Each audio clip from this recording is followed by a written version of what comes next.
This is our bipedal robot, our flagship two-legged robot called Cassie, and here at the FSU College of Engineering, it's called the Tallahassee Cassie. Cassie is a specially designed legged robot for highly agile, efficient, and stable locomotion.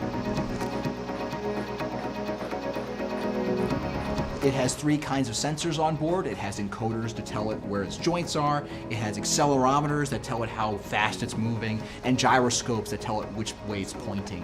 One of the focuses of my laboratory. Cassie is actually an outgrowth of the project I did during my PhD in grad school, where me and a team of other lab members, we made the first robot that had 2 legs that would walk and then smoothly transition up to a running speed. It would accelerate up to a run. And this project, it took 5 years from conception to design to controlling this thing. But once we figured out the technology, we thought it was a great idea. In fact, a few of my colleagues started a company to make these professionally. And the primary target audience are people like, well, me, who became professors. So now I have a new robot that has been professionally engineered, like Cassie, to do all the same things that the last robot did, except I don't have to take 5 years to make it. So I have the benefit of being able to focus on the control algorithms and the mathematics of stable and agile legged locomotion. Cassie is actually a very rare robot. There's only a handful of these in the whole world. There's one at Caltech, there's one at Harvard, and of course the FSU College of Engineering. There are other bipedal robots out there, but they're almost always much slower and much more deliberate in how they step around. Whereas Cassie is much more fluid and natural, much more how you or I walk. It has an accelerometer, and that gives Cassie a sense of motion to it. Like a Formula One race car, it's a faster and more intense way to walk, but it's better, but the math is harder. And so as a result, we have to focus on the complex mathematics of making Cassie walk.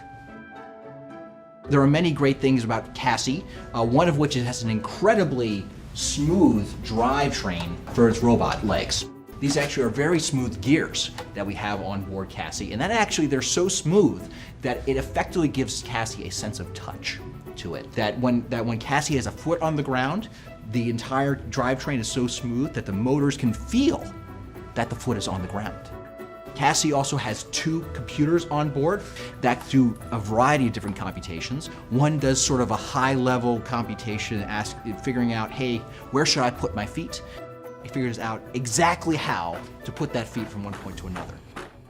Cassie has a response time of half of a millisecond. That's actually 2,000 times a second. So Cassie has theoretically an incredible reaction time that's 200 times faster than that of a person. My dream for Cassie is I want to be able to take Cassie, put it outside, and play a game of tag with it. It might not be me, but actually I want Cassie to play a game of tag with a drone. A recent project that we're trying to do is we're trying to get Cassie to learn how to play a game like tag. We won this large grant from Toyota Research International to achieve this goal of making Cassie learn sources of risks in its environment. We don't even tell it it's playing tag. It just figures out that, hey, this drone bumped into me. Oh, I don't like that. And then as a result, tries to keep away from it. My favorite part about Survivor was getting a sense of perspective on everything. You're removed from everyone you know, you're removed from everything that you know, you're removed from your phone. Like once your phone's taken away, that's when you're in a different world. And you are just completely isolated from everyone, at least it feels. So in that first challenge, I'm presented with this slide puzzle, and my initial thought was, I can't screw this up. That would be very bad. I'm the guy in glasses, therefore I must be the puzzle guy, and if I'm not the puzzle guy, I'm useless, I'll get voted out. So I have to do really well on the puzzle, right? I did the puzzle as fast as I could, and Jeff, the host of the show, asked me, he's like, Christian, that I'd never seen someone do a puzzle that fast. How did you do it? So I was like, well, I better fess up. It's like I wrote slider puzzle solving algorithms when I was an undergrad. But I would say I was worth the trade on Survivor because I was most worried about getting voted out early. So I think that by doing well early, it ensured I stuck around long enough to make allies, which ultimately I did. The hardest part about Survivor for me, it wasn't the hunger, it actually is the mental fatigue. That's the hardest part. That when you don't eat and you're not really sleeping like you should, you lose the ability to reason. And I like my ability to reason. I like to keep that, thank you. I went from being like firing on all cylinders, like yes, strategy, gamesmanship, everything fun, challenges running around. So near the end of the game, I was like, how many people are left? That's the level of thinking that you have, like, by day 35. I learned on the island that I really needed to give myself permission to accept what I had achieved. And the fact that I got on the show, even, like, it was hard to really take pride in a lot of that.